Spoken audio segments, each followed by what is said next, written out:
નમો લોહે સૌહરિહંતાણમ નમો લોહે સૌહરિદાનમ નમો લોહે સૌહાયરિયાન નમો લોહે સૌજયાનમ નમો લોહે સૌત્રિકાળવતી શ્રાવણમ ઓમકારમિંદુ સંયુક્ત નિત્યમ જયંતિ યોગિન કામદમોક્ષદો ચૈવ ઓંકારાય નમો નમઃ મંગલમ ભગવાન મંગલમ મંગલમ કુંકુંડાર્યો જૈન્દ્રમોસુમંગલમ નમઃ સમય સાધાય સ્વાનુભૂત્યા ચકાસ્તે ચિત્તવાય ભવાય સર્વરામ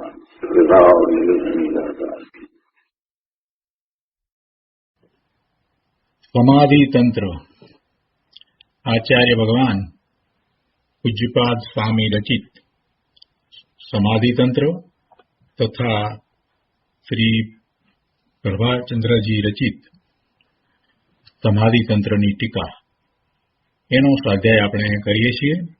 એમાં શ્લોક 8 અને 9 એ બંને સાથે છે. એનો સ્વાધ્યાય આપણે કરી રહ્યા છીએ. આ શ્લોક, એનો અન્વયાર્થ, એની ટીકા, ભાવાર્થ, એની ઉપર વિશેષ જે આપવામાં આવ્યું છે તે, અને પૂજ્ય ગુરુદેવ કાનજી સ્વામીના આ બંને શ્લોક ઉપરના પ્રવચનો, એનું સ્વાધ્યાય આપણે પૂરો કરવા આવ્યા છીએ. ગુરુદેવના પ્રવચનમાંથી જે થોડોક ભાગ બાકી રહ્યો છે તે આજે આપણે પૂરો કરીશું.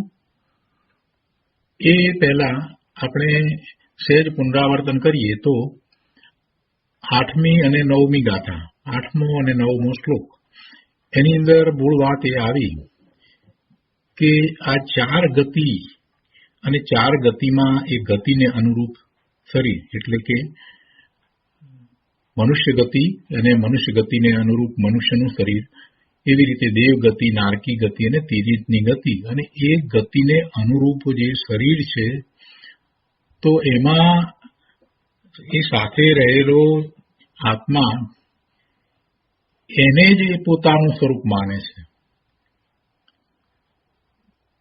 જે શરીર સાથે રહ્યો છે એને જ એ પોતે આત્મા માને છે.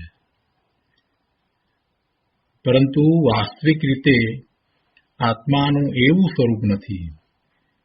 આત્માનું સ્વરૂપ કેવું છે તો કે છે એ તો અનંતા અનંત જ્ઞાન અને શક્તિનું રૂપ છે. સ્વાનુભવ ગમ્ય છે, એટલે પોતે સ્વને અનુભવમાં આવે એવો છે. અને ત્રીજી વાત કે એમાં કોઈ ફેરફાર થતો નથી, એટલે કે પોતે પોતાના સ્વરૂપમાં સદા નિશ્ચલ રહે છે, સ્થિર રહેવા વાળો છે. આ ગતિના ભ્રમણ થાય છે અને એમાં જે ફેરફાર થાય છે એમાંનું કાંઈ આત્માને નથી. આ મૂળ વાત કરી છે. અને જે દ્રષ્ટિ,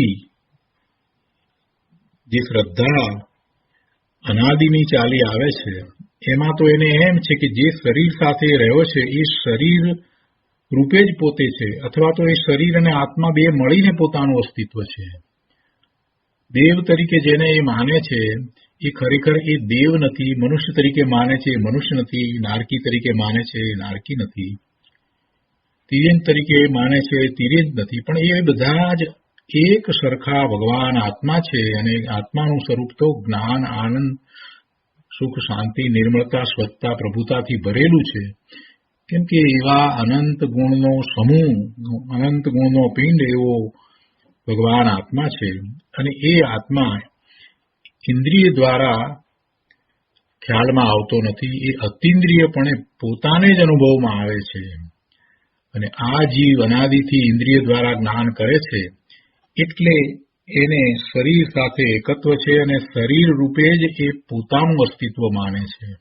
વાસ્તવમાં તો આત્મા અનુભવ દ્વારા, સ્વાનુભવ દ્વારા, સ્વના અનુભવ દ્વારા પોતે પોતાને જ અનુભવે એમ એને ખ્યાલમાં આવે છે, અનુભવમાં આવે છે. અને બીજી વાત કે આત્મામાં કોઈ બદલાવ આવતો નથી. એનું ત્રિકાળ શુદ્ધ સ્વરૂપ જ છે. એટલે દ્રવ્ય પણ એવું ત્રિકાળ શુદ્ધ જ રહે છે, નિશ્ચલ છે, સ્થિર છે. તો એના ઉપર પૂજ્ય ગુરુદેવ કાનજી સ્વામીએ જે વિસ્તાર કર્યો છે એમાં જે વાત આવે છે તે આપણે લઈએ. પાના નંબર 58, છેલ્લો પેરેગ્રાફ. ગુરુદેવ અહીંયા કહે છે કે સમ્યક દ્રષ્ટિ અંતરાત્મા પોતાના આત્માને દેહ આદિથી ભિન્ન એવો જાણે છે કે હું તો અનંત જ્ઞાન અને આનંદ શક્તિથી ભરેલો છું. મારા જ્ઞાન આનંદ સ્વરૂપમાં હું અચલ છું. પહેલી વાત તો એ કે હું દેહ આદિથી ભિન્ન છું. બીજી વાત એ છે કે હું અનંત જ્ઞાન આનંદ આદિ શક્તિથી અનેક શક્તિઓ અનંત શક્તિઓથી ભરેલો છું. અને ત્રીજી વાત છે અહીંયા કે મારા જ્ઞાન આનંદ સ્વરૂપમાં હું અચલ છું. વળી કહે છે કે મારા જ્ઞાન આનંદ સ્વરૂપથી હું કદી ચ્યુત થતો નથી.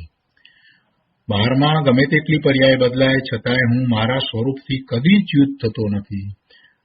વર્તમાનમાં પોતાને વિભાવ ભાવને કારણે જે કર્મના સંયોગો છે, કર્મની ઉપાધિ છે, કર્મને કારણે આવેલા સંયોગો છે, એટલે મલિનતા ઘણી છે. તે છતાંય એ મલિનતાની વચ્ચે પણ, એ કર્મની ઉપાધિની વચ્ચે પણ કર્મના ઉદયો છે ત્યારે પણ, અને એવા ઉદયોનું લક્ષ્ય કરીને એ વિભાવ ભાવ જે થાય છે ત્યારે પણ એનું દ્રવ્ય તો ત્રિકાળ શુદ્ધ છે.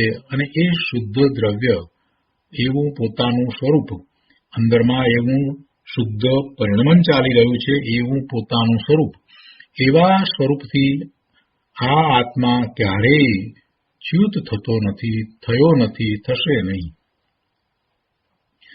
આવા જ્ઞાન આનંદ સ્વરૂપની જે સમ્યક શ્રદ્ધા અને જ્ઞાન થયું, તેનાથી ડગાવવા હવે જગતની કોઈ પ્રતિકૂળતા સમર્થ નથી.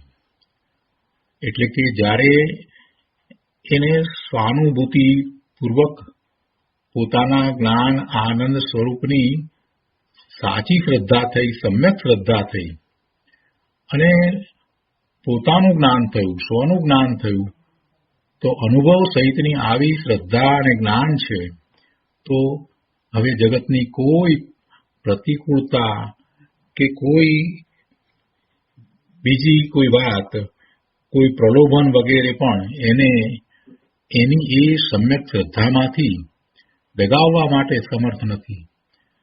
કોઈ એને એવા પ્રલોભનો આપે કે કાંઈક કોઈક રીતે બીજી વાત કરે તો એથી કાંઈ એમાં પોતાની શ્રદ્ધાને છોડીને બીજી રીતે શ્રદ્ધા કરે એમ હવે બનતું નથી.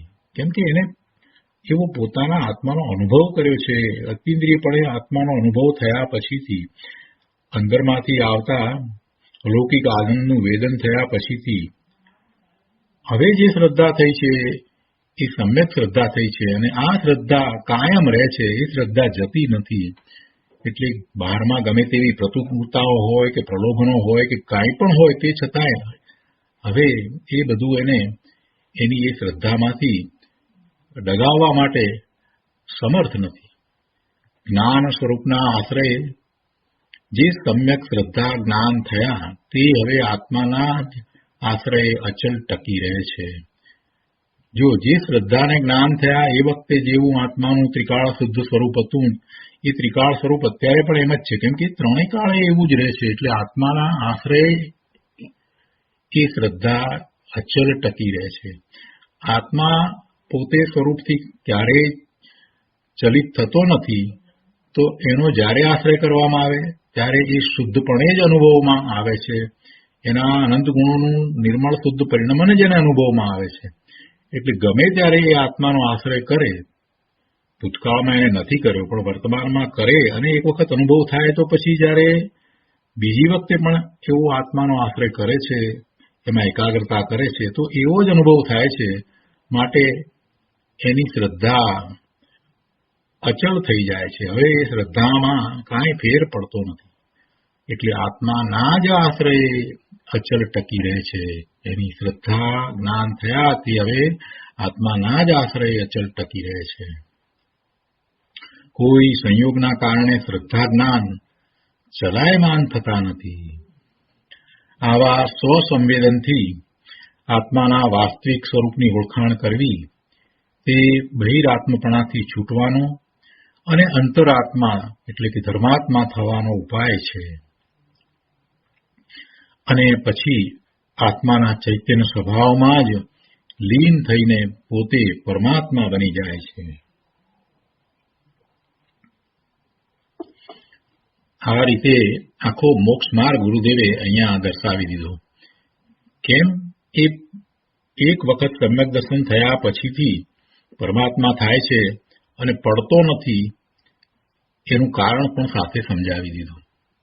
એક વખત સમ્યક જ્ઞાન, સમ્યક દર્શન, સમ્યક ચારિત્ર થયા, રત્નત્રય એવા પરિણામ થયા, નિશ્ચય રત્નત્રયના પરિણામ થયા, પછી એ જીવ મુક્તિને પ્રાપ્ત કરે જ છે, એનો મોક્ષ જરૂર થાય છે. આ લખે છે, આત્મા ચૈતન્યનું સ્વરૂપ છે અને આ દેહ તો જડ છે.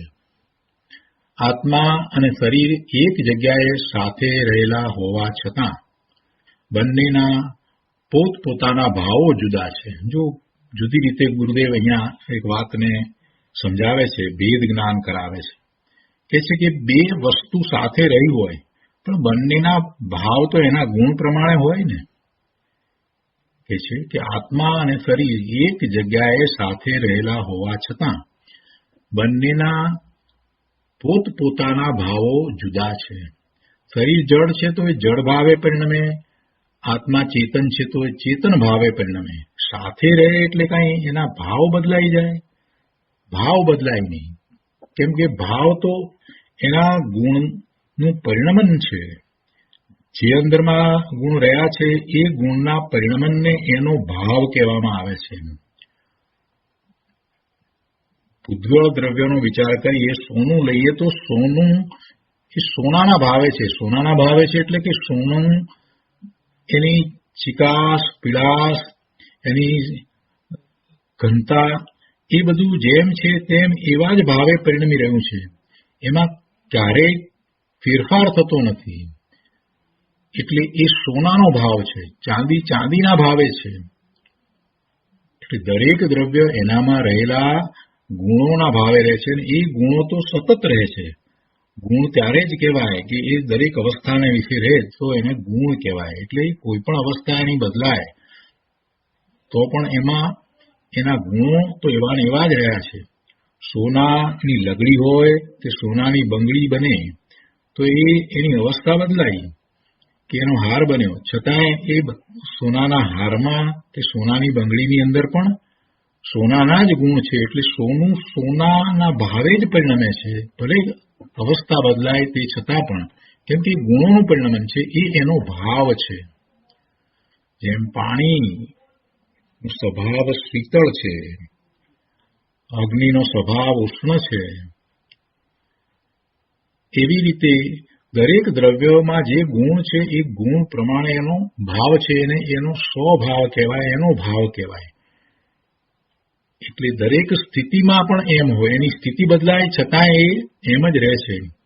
અહીંયા કહે છે કે એક જગ્યાએ શરીર અને આત્મા સાથે રહેલા હોવા છતાં બંનેના પોતપોતાના ભાવો જુદા છે. એટલે કે ભાવે ભિન્નતા છે. બંનેની વચ્ચે ભાવથી ભિન્નતા છે. કેમ કે બંનેના ગુણો જુદા છે. એક ઉદાહરણ આપીને ગુરુદેવ વધારે સ્પષ્ટ કરે છે કે જેમ એક કસાઈ જેવો જીવ અને બીજો સજ્જન, એ બંને એક ઘરમાં ભેગા રહ્યા હોય પણ બંનેના ભાવો જુદા જ છે, તેમ આ લોકમાં જળ, શરીર આદિ અને આત્મા એક ક્ષેત્રે રહ્યા હોવા છતાં બંનેના ભાવો તદ્દન જુદા છે. આત્મા પોતાના જ્ઞાન, આનંદ વગેરે ભાવમાં રહ્યો છે અને કર્મ, શરીર આદિ તો પોતાના અજીવ જળ ભાવમાં રહ્યા છે. બંનેની એકતા કદી થઈ જ નથી. આવી અત્યંત ભિન્નતા હોવા છતાં મૂંઢ આત્મા જળથી ભિન્ન પોતાના સ્વરૂપને જાણતો નથી અને દેહ આદિક જ હું છું એમ માનીને મિથ્યા ભાવમાં પ્રવર્તે છે. તે જ સંસાર દુઃખનું કારણ છે. મિથ્યા ભાવે પ્રવર્તે છે, મિથ્યા માન્યતા લઈને બેઠો છે, એ જ એને દુઃખનું કારણ છે. કેમ કે મિથ્યા ભાવમાં એ શરીર સાથે પોતાનું એકત્વ માને છે, શરીર રૂપે પોતાને માને છે, એટલે શરીરમાં જે ફેરફારો થાય છે એ બધા ફેરફારને પોતાના માને છે. અને શરીર એક સરખું તો ક્યારેય રહેતું નથી. જન્મથી મરણ થાય ત્યાં સુધીમાં શરીરની અંદર કેટલાય ફેરફાર થાય છે. શરીરમાં વૃદ્ધાવસ્થા આવે છે, રોગ પણ આવે છે. તો એ બધાને આ જીવ પોતાના માને છે, એ બધું પોતાને થયું છે એમ માનીને એ દુઃખી થાય છે. પોતે એનાથી જુદો ભગવાન આત્મા છે, પણ એવો તો એને અનુભવ કર્યો નથી. એટલે આ મિથ્યા ભાવમાં વર્તે છે, તેથી એ દુઃખી છે. ગુરુદેવ એટલા માટે જ કહે છે કે એ પોતે આ જળ એવા શરીરથી ભિન્ન હોવા છતાં એમ એ માનતો નથી અને દેહાદિક રૂપે પોતે છે એમ માને છે. તો એવી મિથ્યા ભાવની દશામાં, એવા મિથ્યાત્વમાં એ પ્રવર્તે છે, તો એ જ એને દુઃખનું કારણ થાય છે. શુદ્ધ જ્ઞાન અને આનંદ સિવાય બીજું બધુંય મારા સ્વરૂપથી જુદું છે, બાહ્ય છે, એ મારામાં નથી. એમ અંતરાત્મા પોતાના આત્માને સમસ્ત પરભાવોથી ભિન્ન શુદ્ધ જ્ઞાન આનંદ સ્વરૂપે અનુભવે છે. અંતરાત્મા ધર્મી છે તે પોતાને શુદ્ધ જ્ઞાન આનંદ સ્વરૂપે અનુભવે છે અને પરથી પોતે જુદો છે એમ એ જાણે છે, અનુભવ સહિત જાણે છે. પર્યાયમાં રાગ આદિ ઉપાધિ ભાવો છે તેને જાણે તો છે, પણ તે રાગાદિ રૂપ અશુદ્ધ સ્વરૂપ જ આત્મા થઈ ગયો એમ નથી માનતો. આત્મજ્ઞાની અંતરાત્મા છે, એ ધર્મી છે, એને આત્માનો અનુભવ થયો છે, એટલે વર્તમાન પર્યાયમાં જે રાગાદિ ભાવો છે, એવી ઉપાધિ છે, કર્મના ઉદય આવ્યા છે, એવા સંયોગો છે, તો એ બધાની વચ્ચે રહ્યો છે, છતાંય પોતાના શુદ્ધ સ્વરૂપને એ ભૂલતો નથી. એટલે આ બીજું બધું જે છે એ રૂપે આત્મા થયો નથી, પોતે એ રૂપે નથી, એવી એની શ્રદ્ધા જળવાઈ રહી છે. એ રાગ આદિ રૂપ અશુદ્ધ સ્વરૂપ જ આત્મા થઈ ગયો એમ નથી માનતો. રાગાદિ છે, રાગાદિ એની વર્તમાન પર્યાયમાં હોવા છતાં આત્મા રાગાદિ રૂપ થઈ ગયો એમ માનતો નથી. રાગથી પણ પાર જ્ઞાન આનંદ સ્વરૂપ આત્મા છે, તેને અંતરદ્રષ્ટિથી દેખે છે અને એ અંતરાત્મા છે. એવો એ અંતરાત્મા એ ધર્મી છે, એ મોક્ષ માર્ગમાં છે. આગળ કહે છે, અરે ભાઈ, તારા આત્માનું વાસ્તવિક સ્વરૂપ શું છે તેને એકવાર જાણતો ખરો. આ મનુષ્ય દેહ તો સ્મશાનમાં બળીને ભસ્મ થશે. શરીર તો જળ પરમાણુઓ ભેગા થઈને બન્યું છે, તે આત્મા નથી. એ જળ પરમાણુઓ છૂટા પડી જવાના છે, પણ આત્મા તો એવો ને એવો જ રહે છે, રહ્યો છે અને રહેશે. આત્મા બળતો નથી, કપાતો નથી, એનો નાશ થતો નથી. આત્મા જન્મતો નથી, આત્મા ઉત્પન્ન થતો નથી, આત્મા મરતો નથી.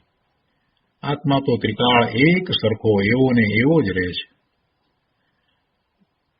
આત્મા તો અનાદિ અનંત જ્ઞાન આનંદ સ્વરૂપે અચલ રહેનાર છે. પુણ્ય પાપની ક્ષણિક વૃત્તિઓ આવે અને જાય તેટલો આત્મા નથી. પુણ્ય પાપની ક્ષણિક વૃત્તિઓ છે, એ એવા ભાવ થાય છે, પરનું લક્ષ કરતા એવા ભાવ થાય છે અને એને કારણે આશ્રવ અને બંધ પણ પડે છે. પણ એ બધું ક્ષણિક છે, એ કાંઈ ટકીને રહેતું નથી, એ એક સરખું થતું પણ નથી. શુભ ભાવ એક સરખો રહેતો નથી કે થતો નથી, એવો અશુભ ભાવ છે તો એ પણ એક સરખો રહેતો નથી કે થતો નથી. એટલે બંને ભાવ, શુભ ભાવ હોય કે અશુભ ભાવ હોય, એ બંને એક સરખા તો રહેતા પણ નથી. એ બદલાયા કરે છે. અને આ જીવ એમાં ને એમાં જ રહ્યો છે. એ એમ જ માને છે કે આત્માનું આવું જ સ્વરૂપ છે. પણ અહીંયા કહે છે કે દેહથી પાર અને આવા શુભાશુભ ભાવથી, રાગ અને દ્વેષના ભાવથી પણ પાર, અંતરમાં જ્ઞાન આદિ અનંત ગુણ સ્વરૂપ પોતાનો આત્મા છે.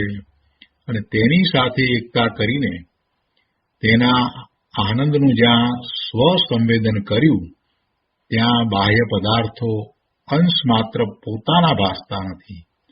એક વખત સ્વસંવેદન થાય પછી પોતાનું સ્વરૂપ જેવું છે તેવું અનુભવાયા પછીથી હવે બીજા પ્રત્યે કોઈ રુચિ, રાગ, ઇષ્ટપણું કે અનિષ્ટપણું થતું નથી. અને તેમાં ક્યાંય સુખ બુદ્ધિ પણ રહેતી નથી. એ અંશ માત્ર પણ પોતાના ભાસતા નથી. ચૈતન્યનું સુખ ચૈતન્યમાં જ છે.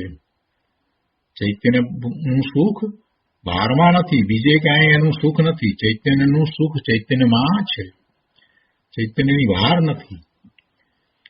એનો ભોગવટો પણ એને એનામાં જ થાય છે. એટલે કે એ એના ક્ષેત્રની બહાર એને કાંઈ કરવાપણું પણ નથી, કાંઈ ભોગવવાપણું પણ નથી. અને એના પોતાના ક્ષેત્રમાંથી જ, પોતામાંથી જ એને આનંદ, સુખ, શાંતિ, નિર્મળતા, સ્વચ્છતા બધાનો અનુભવ થાય છે. એટલે એવા ચૈતન્યના સુખનો જેણે સ્વાદ જાણ્યો એને પછી બહારના સંયોગોની ભાવના રહેતી નથી.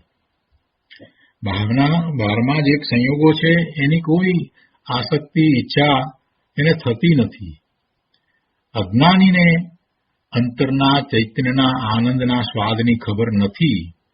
તેથી એ બહારમાં, બાહ્ય સંયોગોમાં સુખ શોધે છે અને એમાં સુખ માનીને એ સંયોગની જ ભાવના ભાવે છે. કેવા સંયોગો આવે, સંયોગો મેળવીને તેના ભોગવટા વડે સુખ લેવા માંગે છે. પણ જળ સંયોગમાંથી અનંત કાળે સુખ મળે તેમ નથી. સંયોગો તો જળ છે. વળી સંયોગો કાંઈ એની ઈચ્છા પ્રમાણે આવતા નથી. પૂર્વે કરેલા જેવા ભાવ છે એવા ભાવબંધ છે, એવા કર્મના દ્રવ્યબંધ છે અને એના ઉદય છે. એટલે એ જેમ ઈચ્છે એમ કાંઈ થાય છે એમ નથી. બીજી વાત એ છે કે એ જળ સંયોગો એને સુખી કે દુઃખી કરી શકતા નથી. જળ સંયોગો સાથે જોડાઈને પોતે જાતે જ દુઃખી થાય છે.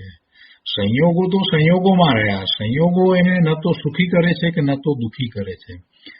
એનો એ જ સંયોગ હોય પણ એ સંયોગ એને એક વખત સુખનું કારણ પણ થાય ને બીજી વખતે દુઃખનું કારણ પણ થાય. એ વાત આપણે જાણીએ છીએ. એટલે સંયોગો ખરેખર એને સુખ કે દુઃખ આપે છે એમ નથી. એનું એ જ ગુલાબ જાંબુ છે, એ એને આનંદ આપે છે અને એનું એ જ ગુલાબ જાંબુ એને દુઃખ પણ આપે છે. પહેલા 2-4 ગુલાબ જાંબુ ખાય ત્યાં સુધી તો એને મજા આવે છે, પણ 20 ગુલાબ જાંબુ ખાધા પછી 21મું ખાવું પડે તો એને દુઃખ થાય છે. એટલે એ જ સંયોગ છે, એ જ ગુલાબ જાંબુ છે, પણ એ એને સુખ પણ નથી આપતું, દુઃખ પણ નથી આપતું. એની જે માન્યતા છે એમાં એને સુખ અને દુઃખ થાય છે. એને પરમાં સુખ અને દુઃખની માન્યતા કરી છે, એને આસક્તિ કરી છે. એટલે એ સુખ અને દુઃખની જે વાત છે, પરમાંથી સુખ થાય કે દુઃખ થાય એની જે કઈ વાત છે એ વાત ખરેખર એમ નથી. એ ઈચ્છા આકાંક્ષાના તાપમાં ખરેખર તો બળી રહ્યો છે અને દુઃખી થઈ રહ્યો છે. પરમાંથી સુખની શોધ કરતા એને સુખ પ્રાપ્ત થતું નથી. એક પછી એક એ એવા વિષયોને બદલ્યા કરે છે ને એમ સુખની શોધમાં અનાદિનો દુઃખી થઈ રહ્યો છે, કેમ કે એને સાચા સુખનો અનુભવ નથી. ચૈતન્યનું સુખ બહારમાં નથી.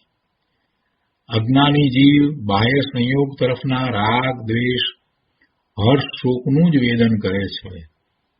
પણ સંયોગથી અને રાગથી પાર સંયોગ વિનાનું અસંયોગી ચૈતન્ય સ્વભાવના અતીન્દ્રિય આનંદનું વેદન તેને નથી. અહીં પૂજ્યપાદ સ્વામી આત્માનું સ્વરૂપ બતાવે છે કે હે જીવ, તારો આત્મા મનુષ્ય આદિ શરીર રૂપ નથી.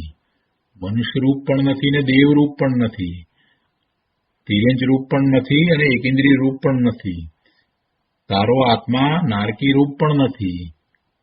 તારો આત્મા તો અનંત જ્ઞાન આનંદ શક્તિ સ્વરૂપ છે. એવો તારો આત્મા છે, એ અચલ છે. તેને અંતરમાં સ્વસંવેદનથી તું જાણ. એ સ્વસંવેદનથી અનુભવમાં આવે એવો છે. આગળ કહે છે, આ આત્મા દેહથી ભિન્ન જ્ઞાન આનંદ સ્વરૂપ છે. કર્મ, શરીર અને વિકાર એ ત્રણેયની ઉપાધિથી રહિત પોતાનો સહજ જ્ઞાન આનંદ સ્વભાવ છે. તેને જ્ઞાની સ્વસંવેદનથી જાણે છે. આત્માની મુક્તિ કરવી હોય તેણે સ્વસંવેદનથી આવો આત્મા જાણવા યોગ્ય છે. આ જ કરવા જેવું છે, સમ્યક તો પ્રગટ કરવા જેવું છે. જ્ઞાની નિરંતર પોતાના આત્માને આવો જ અનુભવે છે.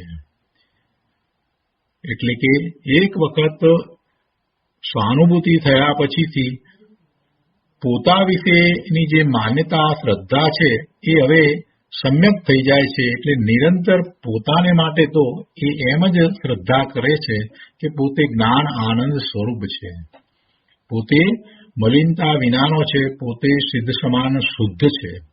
ભલે ને વર્તમાન પર્યાયમાં મલિનતા હોય પણ પોતાનું મૂળ સ્વરૂપ શુદ્ધ છે, તો એમાં એને હવે કાંઈ ફેર પડતો નથી. એટલે જ્ઞાની નિરંતર પોતાના આત્માને આવો જ અનુભવે છે. અજ્ઞાની દેહવાળો અને રાગવાળો જ આત્મા માને છે અને એથી જ એને સંસાર વધે છે. એ જ સંસારનું કારણ છે. મિથ્યા માન્યતા છે એ જ ઘોર સંસારનું કારણ છે. ધર્મી જાણે છે કે દેવ, મનુષ્ય વગેરે હું નથી. તેમાં રહેલું જે ચૈતન્યપણું છે તે જ હું છું. જ્ઞાન સ્વરૂપ આત્મા તો હું છું અને શરીર, કર્મ વગેરે તો આ જળ સ્વરૂપ છે, તે હું નથી.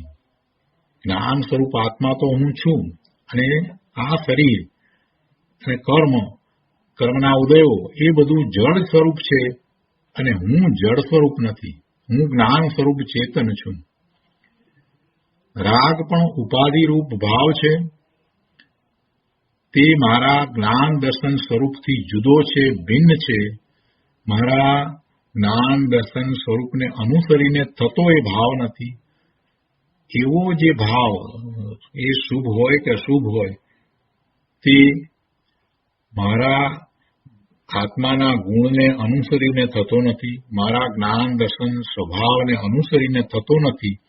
એટલે વાસ્તવમાં એ ભાવ પણ મારો નથી. છતાં એવો ભાવ થાય છે. ક્યારે થાય છે કે જ્યારે હું મારા સ્વરૂપનું લક્ષ્ય છોડીને એનાથી ચ્યુત થઈને પરલક્ષ્ય થાઉં છું, તો એવો ભાવ થાય છે. જ્ઞાનીને પણ એ પોતાના સ્વરૂપમાંથી બહાર આવ્યા છે. અરે, 7મા ગુણ સ્થાને જે મુનિરાજ પોતાના સ્વરૂપમાં ખૂબ એકાગ્રતા કરતા હતા, એવા મુનિરાજ પણ જ્યારે બહારમાં આવ્યા છે, તો એ વખતે એમનો ઉપયોગ 12માં છે, તો એ વખતે એમને શુભભાવ આવે છે. પણ શુભભાવ આવે છે તો એ શુભભાવ એ પોતાના જ્ઞાન સ્વરૂપથી જુદો છે, એ વાત એમને વારે વારે યાદ કરવી પડતી નથી. એ એમ જ છે. પોતાના જ્ઞાન સ્વરૂપથી આ જે શુભભાવ આવ્યો છે, જુદો છે, એમ જ જ્ઞાનીને હોય છે. મારા જ્ઞાન દર્શન સ્વરૂપથી એ ભિન્ન છે. અને આવું ભેદ જ્ઞાન એમને તો સતત વર્ત્યા કરે છે. જ્ઞાનીને તો આવું ભેદ જ્ઞાન સતત હોય જ છે. એટલે આવા ભેદ જ્ઞાન વિના ધર્મ થતો નથી, ધર્મની શરૂઆત થતી નથી. આ બધી વાત કરી એટલે કોઈએ અહીંયા પ્રશ્ન કર્યો કે આ શરીર વગેરે બધું દેખાય છે ને, આ બધા સંયોગો દેખાય છે, આ બધું કોમ્પ્યુટર દેખાય છે, કાર દેખાય છે, આ બધા લોકો દેખાય છે, સ્ટોર દેખાય છે, બધી વસ્તુઓ છે, આ બધું તો છે, એની તો તમે કઈ વાત કરી નહીં, એ બધું કઈ બિલકુલ નથી. કહેવાનો આશય એવો છે કે આ બધું છે, આ એનું શું પણ? અને બધા લોકો એમાં કંઈક કરતા દેખાય છે, એની રચનાઓ કરતા દેખાય છે, આ મંદિર બનાવે છે, આ બધું કરે તો છે, તો એનું શું? ગુરુદેવે એનો ઉત્તર આપ્યો છે. ગુરુદેવ કહે છે કે ભાઈ, જે દેખાય છે એ જળ છે. શરીર દેખાય છે પણ તે જળ છે એમ દેખાય છે. શરીર ચેતનપણે દેખાય છે કે જળપણે દેખાય છે? શરીર જળપણે જ દેખાય છે. તારી માન્યતા ખોટી હોય તો કોઈ શું કરે? શરીર દેખાય છે પણ તે જળ છે એમ દેખાય છે. મંદિર દેખાય છે તો શું મંદિર કાંઈ ચેતન છે? સ્ટોર દેખાય છે તો સ્ટોર કાંઈ ચેતન છે? કોમ્પ્યુટર દેખાય છે તો કોમ્પ્યુટર કાંઈ ચેતન છે? એ બધા પૂતગળના સ્કંદની પર્યાય રૂપ છે. એ જળ છે તો જળ છે, જળપણે જ દેખાય છે. અને એમાં કંઈ જ્ઞાન કરવાની શક્તિ છે? એ બધા કંઈ જ્ઞાન કરી શકે છે? એ કંઈ જ્ઞાન કરી શકતા નથી. જ્યારે આત્મા તો જ્ઞાન સ્વભાવી છે, જ્ઞાન કરે છે. સ્વનું પણ જ્ઞાન કરે છે અને પરનું પણ જ્ઞાન કરે છે. એટલે આત્મા કાંઈ જળ નથી. અને આ જે બધા દેખાય છે, શરીર દેખાય છે, તો એ તો જળ છે. શરીરને જાણનારો શરીરથી જુદો છે. તે જાણનાર પોતે જ્ઞાન સ્વરૂપ આત્મા છે. ગુરુદેવે ફરીથી આ વાતને સમજાવી છે. આખી વાતને ફરીથી બહુ સરસ રીતે અહીંયા સમજાવી દીધી છે. કે છે કે આવા જ્ઞાન સ્વરૂપ આત્માને જે જાણે છે તેને બાહ્ય ઇન્દ્રિય વિષયોમાં વૃદ્ધિ હોતી નથી, ગૃઢતા હોતી નથી. પુણ્યના ઠાઠ હોય તેમાં સુખ બુદ્ધિ થતી નથી, અને પ્રતિકૂળતા હોય તો એમાં એને દુઃખ થતું નથી. એને એ દુઃખનું કારણ પણ માનતા નથી. કેમ કે સંયોગથી જુદો છું, હું સંયોગથી જુદો જ્ઞાન આનંદ સ્વરૂપ છું એમ સમ્યક દ્રષ્ટિ ધર્મી જાણે છે. અલ્પ હર્ષ શોક થાય પણ તે કોઈ સંયોગને પોતાના માનીને હર્ષ શોક થતા નથી. જ્ઞાનીને પણ એવા અલ્પ હર્ષ શોક થાય પણ એ કોઈ સંયોગને પોતાના માનીને હર્ષ શોક થાય છે એમ એમને નથી. અજ્ઞાની તો ચૈતન્ય સ્વરૂપને ચૂકી ગયો છે, ભૂલી ગયો છે, એને જાણતો નથી. એટલે એને તો આ જળ શરીર સાથે એકત્વ છે, એટલે શરીરને પોતાનું માને છે. એને પોતાનું માને છે અને શરીરના જે સંયોગો છે, શરીરની જે પર્યાયો બદલાય છે, એ બધાની સાથે એ એમ પોતાપણું માની અને દુઃખી થાય છે. ખરેખર તો એ શરીરથી જુદો છે અને આ શરીર તો જળ કલેવર મળદું છે. વર્તમાનમાં એની સાથે એ રહ્યો છે ત્યારે પણ શરીર તો જળ છે. શરીર ક્યારેય ચેતન ન હોય. શરીર ચેતન નથી. શરીર સાથે આત્મા રહે એટલે શરીર ચેતન નથી થતું. શરીર ચેતન થાય નહીં. જો એ શરીર ચેતન થાય તો એમાં ચેતના ગુણ હોવો જોઈએ તો એ ચેતન થાય. પણ શરીરમાં કાંઈ ચેતના ગુણ છે નહીં. અને જો ચેતના એનામાં હોય તો પછી ચેતના ચાલી જાય નહીં. ગુણો જે છે એ તો સર્વ અવસ્થાને વિશે રહે છે. શરીરમાં ચેતના ગુણ નથી અને આત્મામાં ચેતના ગુણ છે. મોટાભાગના લોકોને આ જ મુશ્કેલી છે કે શરીર સાથે આત્મા છે ત્યારે આત્મા શરીરની સાથે છે એટલે શરીર ચેતન છે એવી ઊંધી માન્યતા વર્તે છે. પણ એમ નથી. આ શરીર તો જળ કલેવર મળદું છે. શરીરની જે કાંઈ ક્રિયાઓ થાય એના હલનચલન થાય એટલે એને એ એમ માને છે કે આ ચેતનને કારણે હલનચલન થાય છે. ભાઈ, એ હલનચલન વગેરે જે કંઈ થાય છે એ પૂતગળ પરમાણુઓના સ્પંદનું જ હલનચલન છે. પરમાણુ જે છે, પરમાણુમાં પણ એવા ગુણ છે. એનું ક્ષેત્રાંતર પણ થાય છે. એક પરમાણુ એક ક્ષેત્ર, આકાશના એક ક્ષેત્રથી બીજા ક્ષેત્રે જાય છે, ગતિ કરે છે. આપણે કહીએ છીએ ને કે ધર્માસ્તિકાય છે તે જીવ અને પૂતગળ પરમાણુને ગતિ કરવામાં એ નિમિત્ત કારણ છે. એટલે એનો અર્થ જ એ છે કે જીવ પણ ગતિ કરે છે અને પરમાણુ પણ ગતિ કરે છે. એટલે પરમાણુમાં પણ એવા ફેરફારો થાય છે. એટલે પરમાણુનો સમૂહ આ સ્કંદ બન્યો છે તો એમાં હલનચલન વગેરે થાય તો એ એના કારણે થાય. જ્યાં જ્યાં હલનચલન દેખાય ત્યાં તમે જીવ માની લો છો? એમ તો નથી. આ પ્લેન મૂવ થાય છે, કાર મૂવ થાય છે, ટ્રેન મૂવ થાય છે, આ બધા મૂવ થાય છે તો શું એ બધા ચેતન છે? એમ તો આપણે માનતા નથી. તો પછી શરીર હલે ચાલે એમાં આપણે એને ચેતન કેમ કહી દઈએ? હલનચલન થવું એ કાંઈ ચૈતન્યને કારણે થાય છે એમ નથી. ચૈતન્યપણું તો જ્ઞાન આનંદ સ્વરૂપ છે. આ વાતને સમજવાની જરૂર છે. અને એ જ્યારે સમજાશે ત્યારે પછી શરીરના હલનચલન ને એ ચેતના રૂપે માને છે, એ માન્યતા એની એ ચાલી જશે. શરીરમાં ચેતના નથી, શરીર જડ છે. ગુરુદેવે બહુ સ્પષ્ટ કર્યું છે કે આ શરીર તો જડ કલેવર મળતું છે. ક્યારે? જ્યારે એની સાથે આત્મા છે ત્યારે પણ, અને આત્મા એની સાથે નથી ત્યારે પણ. કેમ કે શરીર જે છે એનામાં ચેતના ગુણ નથી, એ જ્ઞાન સ્વભાવી નથી, એ જ્ઞાન કરતો નથી. અજ્ઞાની તે જળ સ્વભાવી શરીરને, એવા મળદાને જ પોતાનું સ્વરૂપ માનીને અનાદિકાળથી એ મળદાને સાથે લઈને ફરે છે. એટલે કે શરીર સાથે અનાદિકાળથી ફરે છે. અનાદિથી એને શરીર મળ્યા છે. શરીર વિનાનો એ થયો જ નથી. શરીર વિનાનો તો એ ક્યારે થાય? જ્યારે પંચમ ગતિ પ્રાપ્ત કરે, સિદ્ધ દશાને પ્રાપ્ત કરે છે ત્યારે એ શરીર વિનાનો થાય છે. એટલે અનાદિથી એ શરીર લઈને જ ફરે છે. પણ આ શરીર તો જડ મળદું છે અને હું ચિદાનંદ સ્વરૂપ જીવતો જીવ છું એમ ભાન કરીને જડ મળદાની મૂર્છા આ અજ્ઞાની જીવ છોડતો નથી. જ્યારે જ્ઞાની જીવ એવી મૂર્છા રહિત થયો છે. બેમાં આ ફેર છે. પેલાને શરીર વાલું લાગે છે, અજ્ઞાનીને શરીર વાલું લાગે છે, પણ ચૈતન્ય ભગવાન વાલો લાગતો નથી, એનું લક્ષ કરતો નથી, એને એ ભિન્ન જોતો નથી. જ્ઞાનીને તો એક પોતાનો ચૈતન્ય ભગવાન જ વાલો છે. એ સિવાય સમસ્ત બાહ્ય પદાર્થોને પોતાથી ભિન્ન જાણે છે. એવું જ એને અનુભવમાં પણ આવ્યું છે. એટલે એ ક્યાંય મૂર્છાતા નથી, એ મોહાંજ થતા નથી. હવે કેટલીક વાત અહીંયા શ્રી રામચંદ્રજીની કરી છે. શ્રી રામચંદ્રજી મોક્ષે પધાર્યા. એ ચરમ શરીરી હતા, એટલે આ ભવે જ મોક્ષે જનાર હતા અને એ મોક્ષે પધાર્યા. તો એમના વિશે વાત કરતા ગુરુદેવને એ સમજાવવું છે કે એવા ચરમ શરીરી જે આ ભવે મોક્ષે જનાર છે એમને પણ બારમાં કોઈક વખતે રાગ વગેરે દેખાય. આપણને એમ લાગે કે એમને આવો રાગ છે કોઈના પ્રત્યે, પણ વાસ્તવમાં એમની દ્રષ્ટિ તો પોતાના શુદ્ધ સ્વરૂપ તરફ જ હોય છે. એટલે પોતે તો એનાથી જુદા છે, ભગવાન આત્મા શુદ્ધ છે એમ જ એમને માન્યતા હોય છે.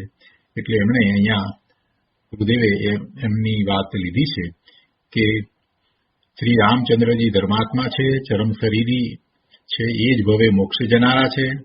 તેમને અંતરમાં ભાન છે કે આ લક્ષ્મણ વગેરેથી મારો આત્મા ભિન્ન છે, પણ હજી રાગ છે એટલે લક્ષ્મણના મળદાને 6 મહિના સુધી સાથે લઈને ફરે છે. તેમના 2 પુત્રો લવ અને કુશ આવીને તેમને રામચંદ્રજીને પગે લાગી અને દીક્ષા લેવા ચાલ્યા જાય છે. પણ રામચંદ્રજી તો લક્ષ્મણની પ્રીતિ આડે કાંઈ બોલતા નથી. લક્ષ્મણના મળદાને એ ખવડાવવા પીવડાવવા નવરાવવાની ચેષ્ટા કરે છે. તો ત્યાં બાહ્ય દ્રષ્ટિવાળાને તો એમ જ શંકા થાય કે શું આ જ્ઞાની છે, આવા જ્ઞાની? પણ તેને જ્ઞાનીની દ્રષ્ટિની ખબર નથી. બાહ્યમાં જ્ઞાની પુરુષો તમને એમ જ લાગે કે આ શું સામાન્ય માણસ જેવા જ લાગે. કૃપાળુદેવનો દાખલો લઈએ તો કૃપાળુદેવ જાણે કે હીરાના વેપારી હોય એમ લાગે કોઈને. હીરાનો વેપાર કરતા હતા તો ઝવેરી જેવા લાગે. તેથી શું થઈ ગયું? હીરાનો વેપાર કરે એટલે એ બધું બાહ્યમાં. એમની અંતરંગ દશાનો વિચાર કરવો જોઈએ. અંતરંગ દશામાં શું છે? એમને પોતાના સ્વરૂપનો અનુભવ છે. અને અહીંયા તો રામચંદ્રજીનું ઉદાહરણ લીધું છે કે જે આ ભવે મોક્ષે જનાર છે. રામચંદ્રજી તો મોક્ષે પધાર્યા છે, એ તો સિદ્ધ થઈ ગયા. તો એમની વાત લીધી છે. તો એમનું બાહ્યમાં જે દેખાય છે તે એ રાગ છે, અને એ રાગની અવસ્થા વખતે પણ એ પોતે કોણ છે એનું તો એમને ભાન છે. એટલે ગુરુદેવે આ વાત અહીંયા સમજાવવા માટે લીધી છે કે ખભે લક્ષ્મણનું મળદું પડ્યું છે ત્યારે પણ દ્રષ્ટિ ચિદાનંદ સ્વરૂપ ઉપર જ પડી છે. અમે તો ચિદાનંદ સ્વરૂપ આત્મા છીએ. આ શરીર પણ અમે નથી તો પછી બીજાની શી વાત? અને આ રાગ પણ અમારું વાસ્તવિક સ્વરૂપ નથી. અમે તો અનંત જ્ઞાન આનંદની શક્તિ સ્વરૂપ જ છીએ. આવું અંતર્ભાન જ્ઞાનીને નિરંતર વર્તે છે. વળી બીજું પણ આગળ રામચંદ્રજી વિશે ઉદાહરણ લીધું છે. કે છે કે જો રાવણ જ્યારે સીતાજીને ઉપાડી ગયો ત્યારે સીતાજીના વિરોહમાં રામચંદ્રજી ઝાડને અને પર્વતને પૂછે છે કે અરે ઝાડ તે ક્યાંય મારી સીતાને દેખી? અરે સીતા ધર્માત્મા પતિવ્રતા એનું શું થયું હશે? અરે પર્વત તે ક્યાંય મારી જાનકીને જોઈ? એમ પહાડને પૂછે છે. પણ પર્વત કાંઈ બોલે? છતાં આ પ્રસંગે અંતરમાં દેહથી પાર, દેહથી ભિન્ન અને શોકથી પાર ચિદાનંદ સ્વરૂપનું ભાન તેમને વર્તે છે. આ વાત અજ્ઞાનીને બેસે નહીં. અજ્ઞાનીને આ વાત બેસવી બહુ કઠિન છે. અજ્ઞાની તો પોતાના શરીરને આત્મા માને છે અને બીજામાં પણ શરીરને જ આત્મા તરીકે દેખે છે. બીજામાં પણ એટલે કે સામે જે છે એ જીવ જે શરીર સાથે રહ્યો છે તો એના શરીર સહિત એને આત્મા માને છે, એ શરીરને આત્મા માને છે. બીજામાં પણ શરીરને જ આત્મા તરીકે દેખે છે, પણ શરીરથી ભિન્ન ચૈતન્ય સ્વરૂપ આત્માને તે જાણતો નથી. આવી અજ્ઞાનીની દશા છે. ગુરુદેવ કહે છે કે આત્મા તો સદા જ્ઞાન આનંદ સ્વરૂપ જ છે એમ પોતાના અંતર્વેદનથી જ જણાય છે. બીજી કોઈ રીત નથી. અંતર્વેદનથી જણાય છે. સ્વાનુભૂતિ વિના પોતે કોણ છે, કેવો છે એ જણાતું નથી, અનુભવમાં આવતું નથી. બીજી કોઈ અનુભવની રીત નથી. એ જ એકમાત્ર રીત છે. આજે કરે તો આજે, કાલે કરે તો કાલે, અને ભવિષ્યમાં કરે તો ભવિષ્યમાં. ગમે ત્યારે એને પોતાના સ્વરૂપનું લક્ષ્ય કરીને ત્યાં એકાગ્રતા કરીને સમ્યક દર્શન પ્રગટ કરવું જ રહ્યું અને એ વખતે એને પોતાના સ્વરૂપનો અનુભવ થાય છે. એટલે પોતે ચૈતન્ય સ્વરૂપ ભગવાન આત્મા છે એ વાત એને અનુભવવામાં આવે છે એટલે એની શ્રદ્ધા સમ્યક થઈ જાય છે અને એમ એ ધર્મમાં આવે છે, એમ એ ધર્મી થાય છે. આત્મા તો સદા જ્ઞાન આનંદ સ્વરૂપ જ છે એમ પોતાના અંતર્વેદનથી જ જણાય છે. આત્મા પોતે અનંત જ્ઞાન આનંદ સ્વરૂપ પરિણમ્યો તે પછી અચલપણે સ્થિર રહે છે. તેમાંથી કદી ચ્યુત થતો નથી.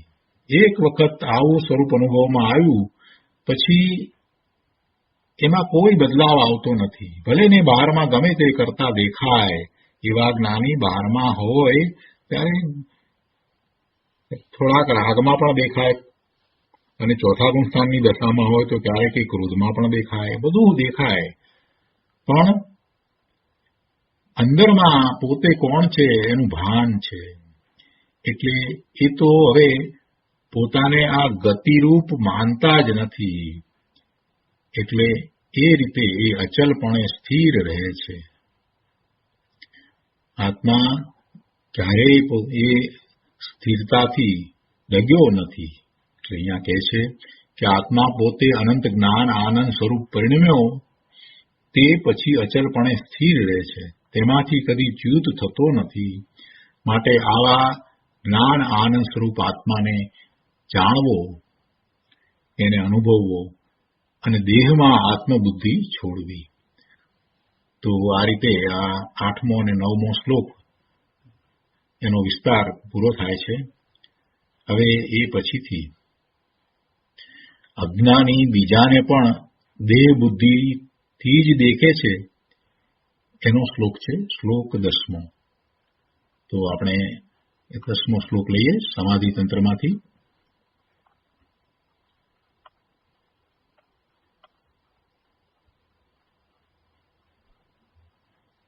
સ્વદેહ સદૃશ્યમ દૃષ્ટવા પરદેહમ અચેતનમ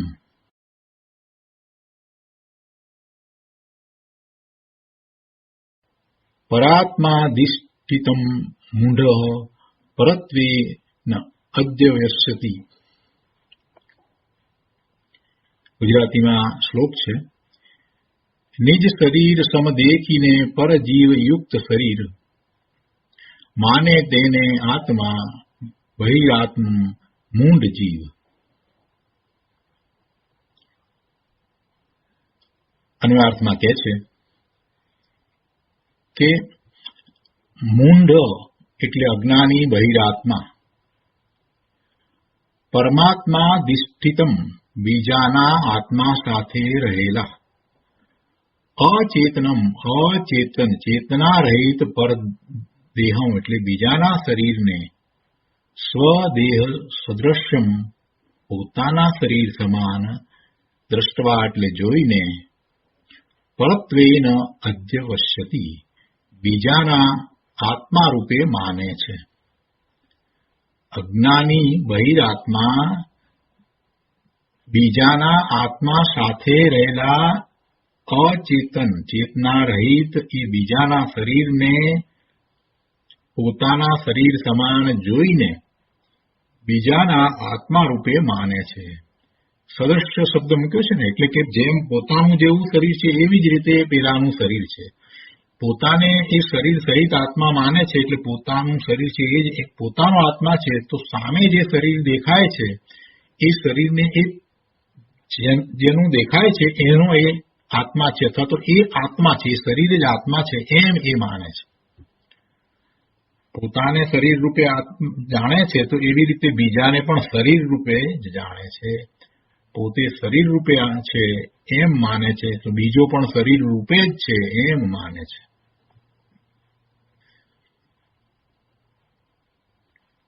ટીકામાં કહે છે કે વ્યાપાર વ્યવહાર એટલે વાણી વચન આકાર આદિ વડે પરદેહને પોતાના દેહ સમાન જોઈને, જેવો પોતાનો દેહ છે એનો જે વ્યાપાર છે, એનો વ્યવહાર છે, એની વાણી છે, આ બધું જે પોતાનું જેવું દેખાય છે એવું બીજાનું પણ એને દેખાય છે. તો એવું એ જોઈને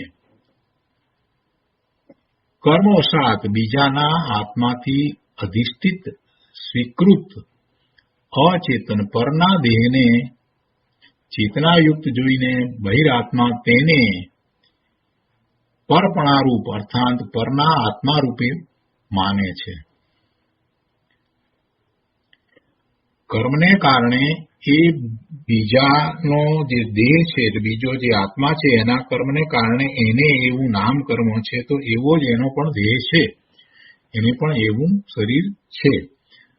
તો એમ માનીને એ જે શરીર કે જે અચેતન છે એવો એ પરનો દેહ, એને એ પોતાના દેહને જેમ ચેતનાયુક્ત આત્મા માને છે એવી રીતે પરના દેહને પણ ચેતનાયુક્ત માનીને એમ જોઈને એ પેલાને એ દેહ રૂપે માને છે. એટલે આ અજ્ઞાની બહિરાત્મા બીજાના દેહને જોઈને એને એ દેહ રૂપે જ માને છે, એ પરના આત્મા રૂપે માને છે. ભાવાર્થમાં કહે છે કે અજ્ઞાની બહિરાત્મા જેવી રીતે પોતાના શરીરને પોતાનો આત્મા માને છે તેવી રીતે બીજાના એટલે પછી એની સમીપમાં જે છે તેવા સ્ત્રી પુત્ર પુત્રી કે સગા સંબંધી કે મિત્ર આદિ એના કોઈના પણ એવા એ શરીરને કે જે શરીર ખરેખર તો અચેતન જળ છે, પણ આ એ શરીરને તેમનો આત્મા માને છે. સ્ત્રી છે તો સ્ત્રીના શરીરને જોઈને એને એ આત્મા માને છે. જેમ પોતાના શરીરને જોઈને પોતે આત્મા માને છે, શરીરમાં આત્મબુદ્ધિ છે, પોતાના શરીરમાં આત્મબુદ્ધિ છે, તો એ એમ માને છે કે પેલો જે છે એ શરીર સહિત જે છે એ આત્મા છે, એ શરીર એ આત્મા છે.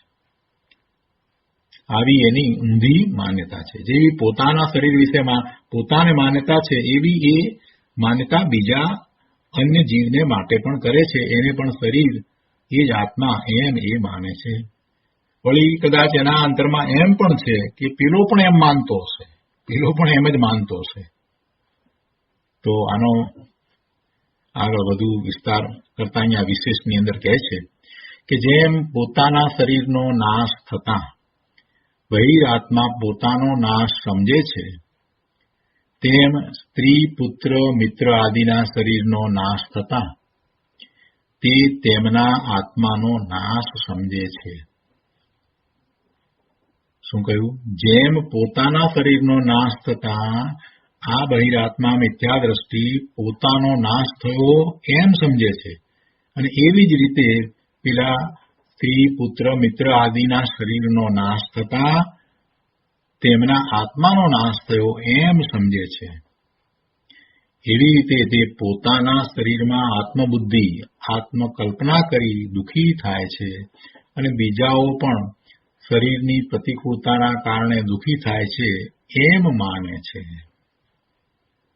આ એની ખોટી ઊંધી માન્યતા છે, મિથ્યા માન્યતા છે. આ અધ્યવસાય એ મિથ્યા અધ્યવસાય છે. હવે એની ઉપર પૂજ્ય ગુરુદેવ કાંજી સ્વામીએ જે પ્રવચનમાં વિસ્તાર કર્યો છે એ આપણે આવતી વખતે લઈશું. આજનો સ્વાધ્યાય અહીંયા સુધી રાખીએ છીએ.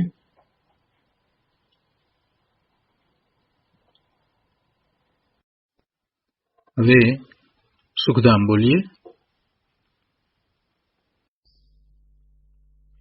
સુખધામ અનંત સુસંત ચરી દિન રાત રહે તદ ધ્યાન મહી પ્રશાંતિ અનંત સુધામય જે પ્રણમુ પદ તે વરતે જયતે પ્રણમુ પદ તે વરતે જયતે